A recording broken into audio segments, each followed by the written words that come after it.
Bueno, muchas gracias por su interés en este panel sobre evaluación de impacto y trabajo infantil. Y bueno, pues vamos a tratar para poder tener tiempo de presentación y luego de discusión, ser lo más concisos posible en atención al tiempo disponible.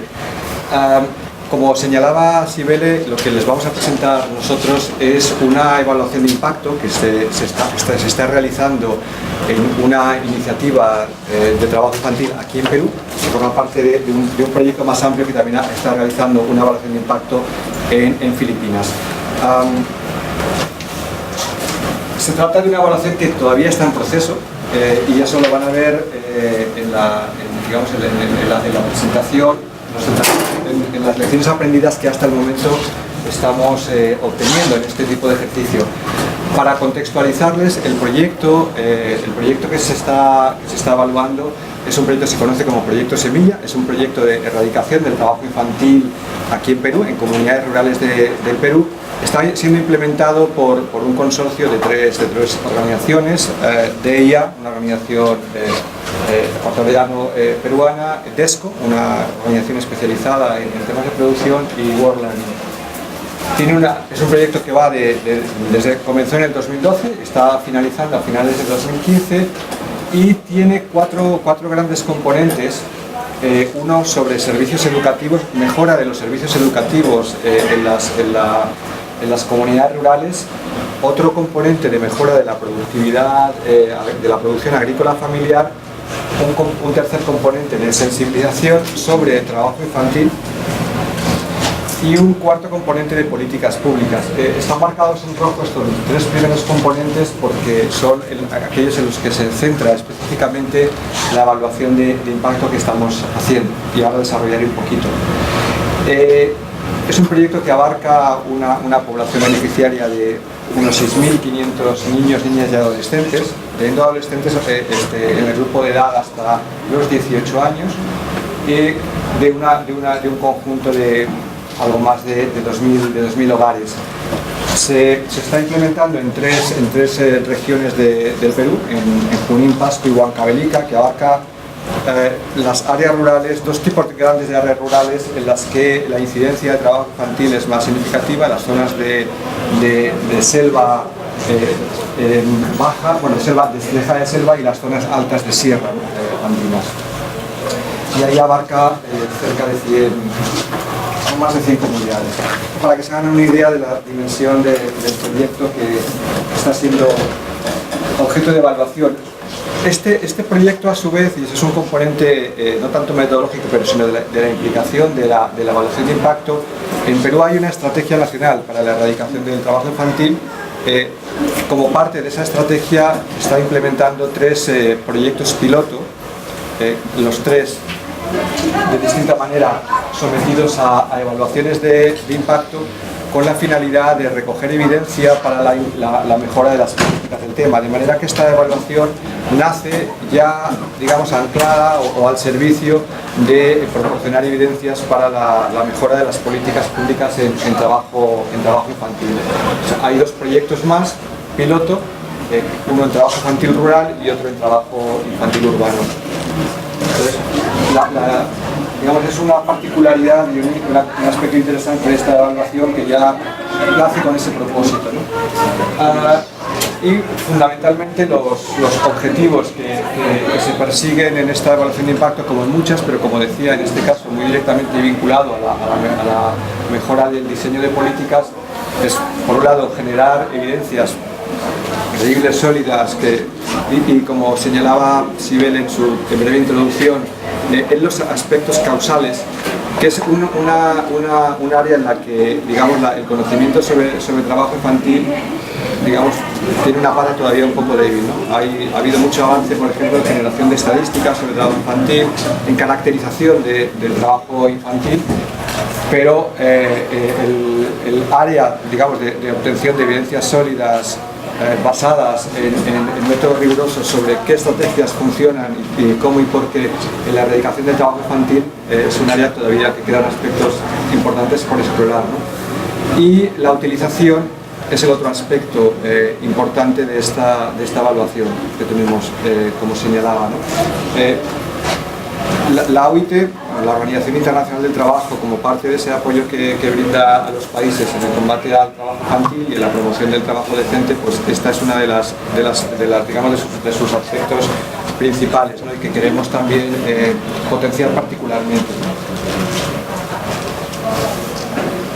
Yendo ya obviamente a qué componentes del conjunto del proyecto fueron en los que se centra la evaluación de impacto, después de, digamos, de un análisis y de una discusión con las instituciones de gobierno, que son las que están a cargo de la implementación de la política, del examen del propio programa para ver en qué medida los distintos componentes eran evaluables mediante un diseño experimental.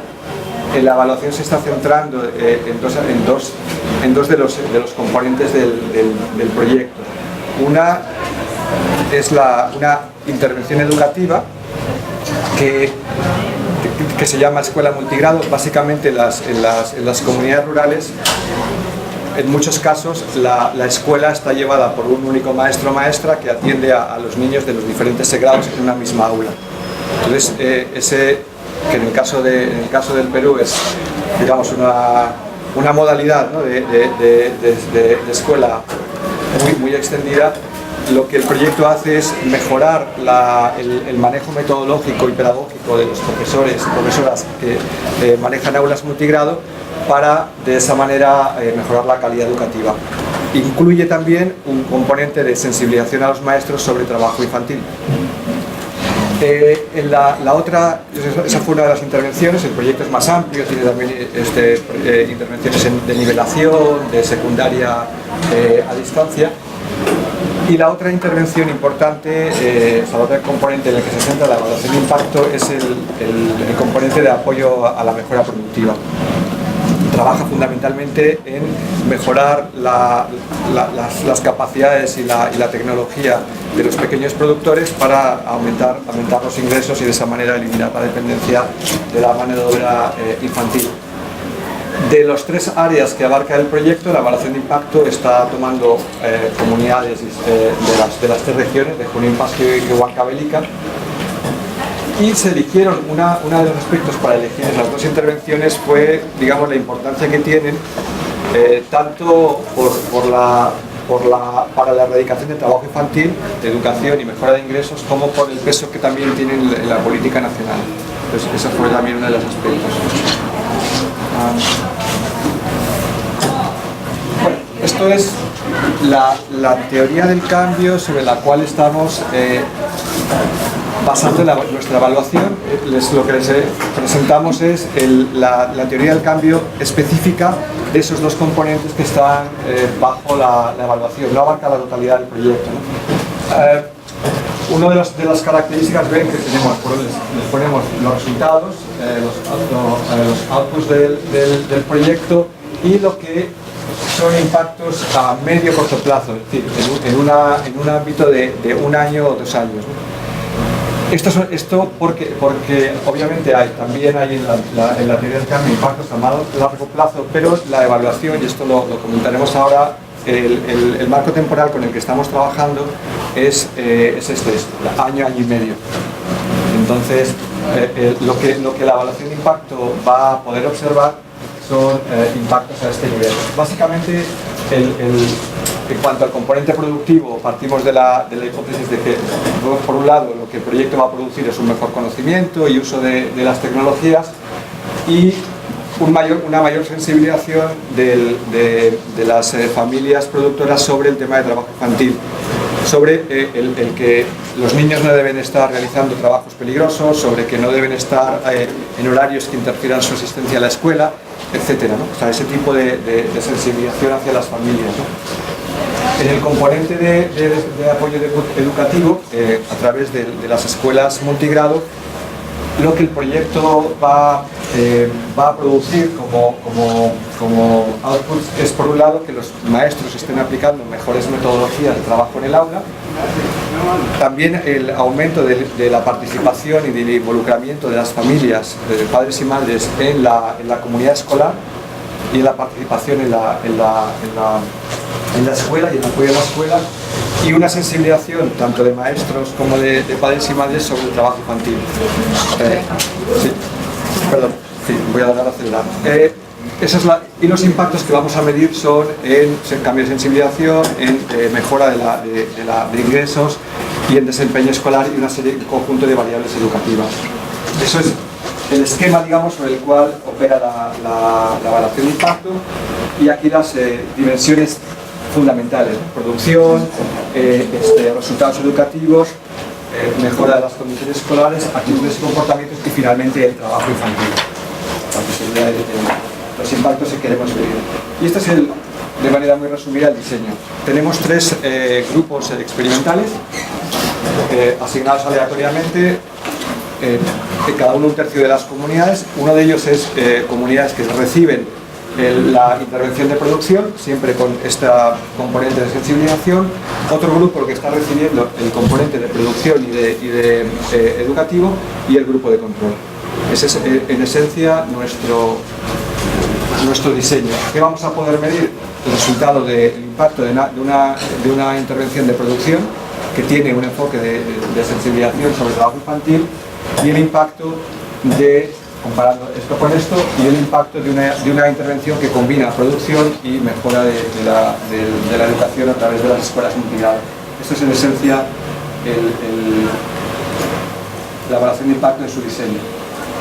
Como decía al principio, estamos todavía a mitad de la implementación. Ya hemos hecho una encuesta de medio término que tiene algunos resultados, y estamos preparando la evaluación, la encuesta final, y el informe esperamos para finales de este año. Estamos en ese nivel. Lo verde es lo que hemos hecho y lo naranja es lo que estamos haciendo.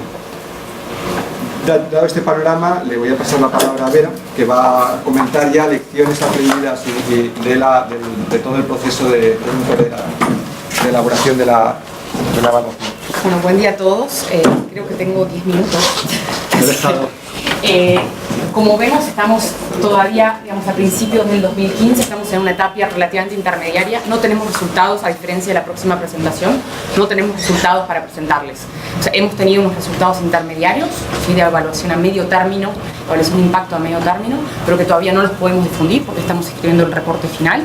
Pero de todas formas, aprovechando un poco lo que es el objetivo de esta sesión, que son las lecciones aprendidas, vamos a tratar de contarles brevemente en términos del análisis lo que planeamos hacer.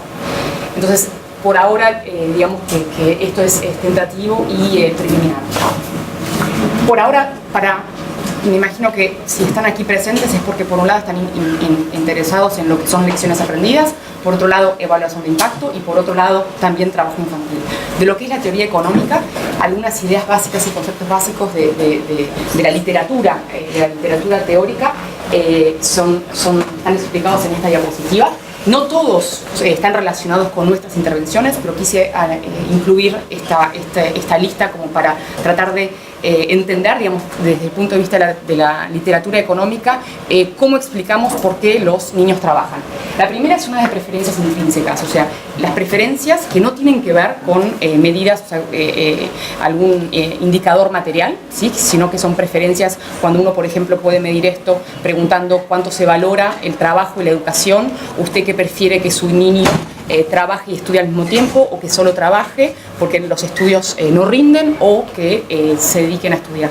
Entonces, estas preferencias intrínsecas de los hogares, que pueden ser hasta culturales de alguna manera, no están relacionadas, por ejemplo, con un nivel de pobreza. Y esto es algo que frecuentemente en la evaluación de impacto de aquí, en Perú, y en la de Filipinas, en la que también estamos liderando 2 evaluaciones de impacto, las ONGs que trabajan en el terreno nos comentan eso, que no es simplemente una cuestión que el determinante de la pobreza es definitivo.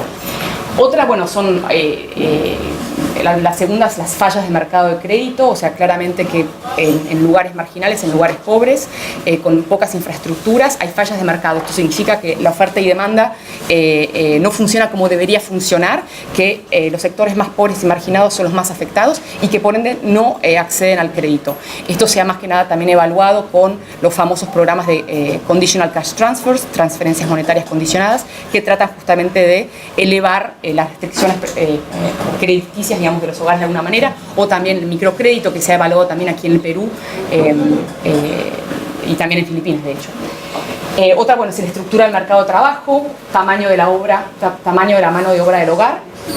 Esta idea de, por ejemplo, esto sí que lo vamos a ver en unos resultados preliminares de la encuesta de medio término, de cómo el tamaño de la mano de obra del hogar, trabajo adulto, se sustituye o no al trabajo infantil, ¿sí? O sea, también puede ir un poco en los dos sentidos y no se conoce mucha evidencia empírica que soporte uno o dos sentidos, o sea, más trabajo adulto dentro del hogar, más o menos trabajo infantil.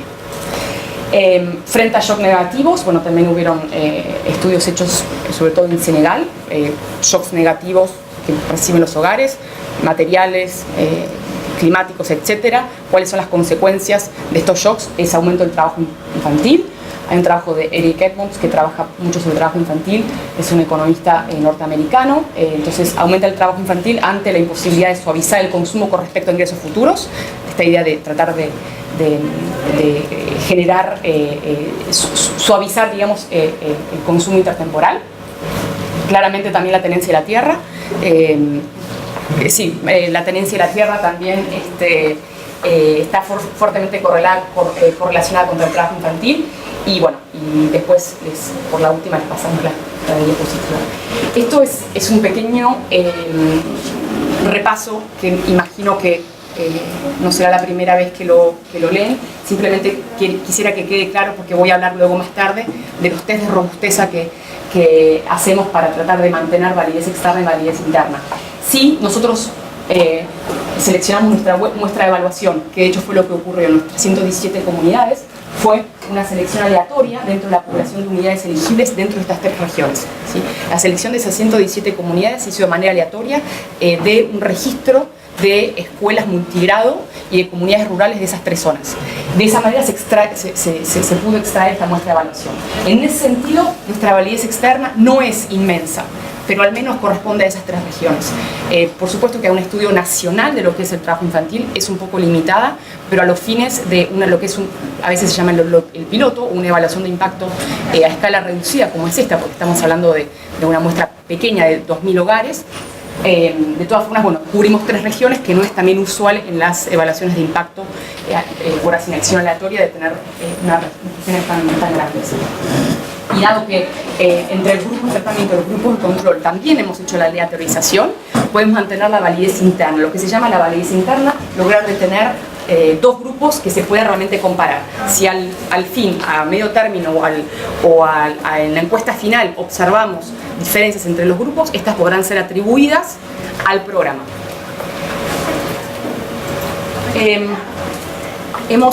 Claramente hemos tratado de hacer un protocolo de colecta de datos bastante estricto con controles de calidad.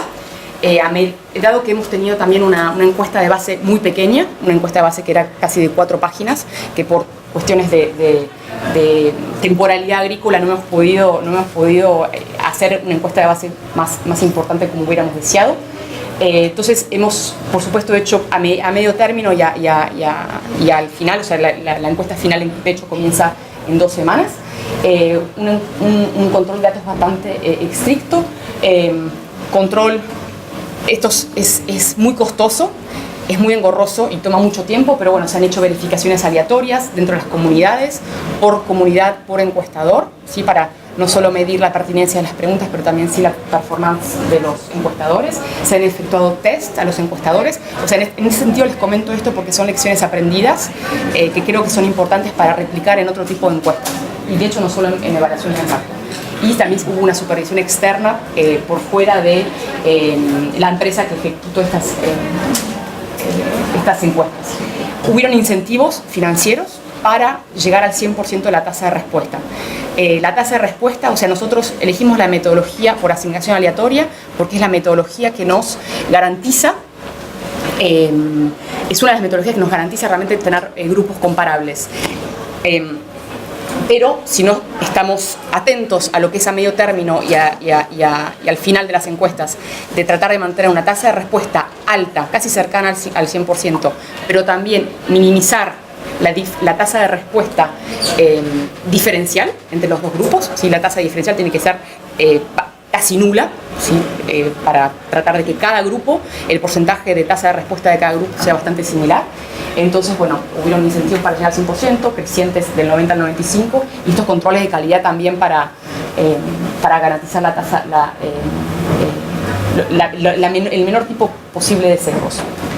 Como ya he comentado, por la validez externa, es esto, son las 3 regiones, son las 110 comunidades elegidas de manera aleatoria, y por la validez interna con los test de robusteza, lo que hemos hecho a medio término y para la encuesta final es aplicar varios test de robusteza. Por supuesto que la población que responde a la encuesta inicial, la población inicial, la población madre, no es la misma que responde a la encuesta de medio término y no es la misma que va a responder a la encuesta final. Nos tenemos que, idealmente en un laboratorio, podemos controlar que haya el 100% de los informantes que respondan a la encuesta. Eso no es así en zonas rurales y sobre todo con semejante protocolo de investigación en el cual un grupo no recibe nada. Entonces se han hecho varios test de robusteza, uno que voy a explicar más tarde porque voy a dar un pequeño resultado.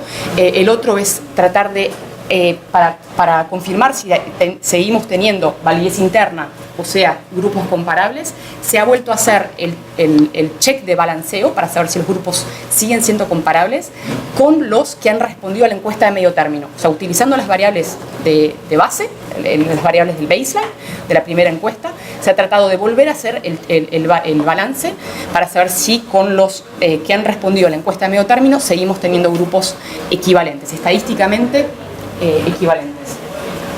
Otra cosa que se ha hecho es que se van a rehacer los resultados econométricos que hagamos de medición de impacto, se van a rehacer con únicamente una selección de los que han respondido a la encuesta, o sea, a los que han respondido siempre a la encuesta. Por ejemplo, a los que han respondido a la encuesta de base y a la encuesta de medio término. Entonces se rehacen los resultados con esa submuestra. Bueno, también se incluyen otros tipos de controles porque la selección de las comunidades ha sido inmediata. En un punto del tiempo hemos tenido esta lista de 117 comunidades. Y luego para seleccionar los beneficiarios, dado que tenemos selva y sierra, tenemos diferentes productos agrícolas que son bastante diferentes en estas dos regiones, se han seleccionado los agricultores, las familias, perdón, de hecho a lo largo de casi 10 meses. Entonces, bueno, por ejemplo, incluyendo controles con respecto a esa temporalidad. Bueno, la encuesta de medio término fue hace un año. Queremos, un poco para responder a la crítica de Deaton del 2010, esta idea de, bueno, las evaluaciones de impacto son poderosas en tanto responden si ha habido un impacto o no, pero los indicadores de medio término, entonces de nuestra encuesta de medio término, nos explican potencialmente los canales y los mecanismos intermediarios para llegar y explicar el porqué de ese impacto o el porqué no de ese impacto. También lo hemos complementado con encuestas cualitativas a los jefes de la comunidad. Y también tenemos datos de monitoreo para explicar un poco cómo se ha desarrollado el programa en los dos grupos de tratamiento. Con respecto a lo que son a los riesgos de la evaluación de impacto, claramente hay las comunidades están concentradas en estas regiones. Se han contemplado al menos 3 estrategias, que solo voy a dar estos 3 ejemplos, para tratar de controlar por la potencial contaminación entre los grupos. Una es que finalmente las comunidades están bastante alejadas, no son de fácil acceso a los centros principales, a las pequeñas ciudades, están realmente bastante alejadas unas por otras. Otra es que hay posibles contactos entre las comunidades porque se han a veces emitido algún tipo de campaña de sensibilización a través de las radios. Entonces tratamos de medir eso en nuestras encuestas, preguntando qué radio escuchan los hogares. La segunda es que los maestros del segundo grupo, los maestros de T2, han recibido material pedagógico, porque básicamente el programa educativo es un programa de formación de profesores. Y existen reuniones a nivel de las UGELs, a nivel regional o departamental, mejor dicho, en donde estos maestros se reúnen y han compartido probablemente el material. Así que hemos hecho también una matriz de contactos para saber si cada maestro conoce al otro o si se han reunido. Con respecto, bueno, no tenemos una muestra gigante, pero tenemos una tasa de respuesta relativamente alta y relativamente equilibrada, casi el 93%, y esos son porcentajes de tasa de respuesta por cada grupo. Con respecto a lo que es el protocolo de datos, el protocolo de la colecta de datos, termino antes de 5 minutos. Hemos exigido que se visite la comunidad 5 veces, o sea, al menos 5 veces. Y esta es un poco la distribución de la cantidad de visitas que se ha hecho al hogar, visitas al hogar. Que se visiten al menos 5 veces para obtener una tasa de respuesta, ¿no? Acá dice 100% en realidad, pero bueno, es este 93%. Entonces vemos que en el acumulado hubiéramos tenido una tasa de respuesta del 60%, un poquito menos, si hubiéramos ido al hogar solo 2 veces a tratar de hacer la encuesta. Estas visitas en realidad, esto significa cuando el cuestionario se completó. Esto no significa que no haya podido empezar el cuestionario en la visita número 1, pero se completó en esa visita. Bueno, claramente entre la 4 y la 5 no hay gran diferencia, pero vemos que no estuvimos tan erróneos en poner ese control de calidad de datos para tratar de aumentar la tasa de respuesta. Bueno, esto es como, entonces, la cantidad de visitas a la familia. Están los 3 grupos que casi no se pueden distinguir unos de otros, lo cual es una buena noticia. O sea, el comportamiento de los encuestadores y el comportamiento de la tasa de respuesta finalmente no se vio afectado por la distribución aleatoria y tampoco no se vio afectado porque en el grupo de control el programa no existió. Y bueno, esta idea de cómo se llega al 100%, en realidad este gráfico corresponde a lo que es el 93%, con respecto, entonces es creciente por supuesto con las cantidades de visitas y hay poca diferencia entre grupos. Otra estrategia, entonces la última estrategia de los test de robusteza que voy a hacer está basado en un paper que ha sido publicado el año pasado, en el cual tratamos de elegir cuál es el número de visita que puede igualar la tasa de respuesta, o sea, más perfectamente que puede igualar la tasa de respuesta entre los grupos. Entonces se reduce la muestra tomando cuál es el número de visitas que se hace para tratar de igualar la tasa de respuesta entre los grupos. Y de ahí se vuelven a realizar los resultados. Esto es una estrategia que se hace mucho con un instrumento quizás un poco más interesante que cuando son, por ejemplo, llamados telefónicos, que en los programas de formación profesional se utiliza mucho. A veces se hacen 20 o 50 llamados telefónicos, entonces hay que encontrar algún corte. Con respecto a lo que es medición de trabajo infantil, hemos revisado varios cuestionarios, nos hemos inspirado de diversas fuentes.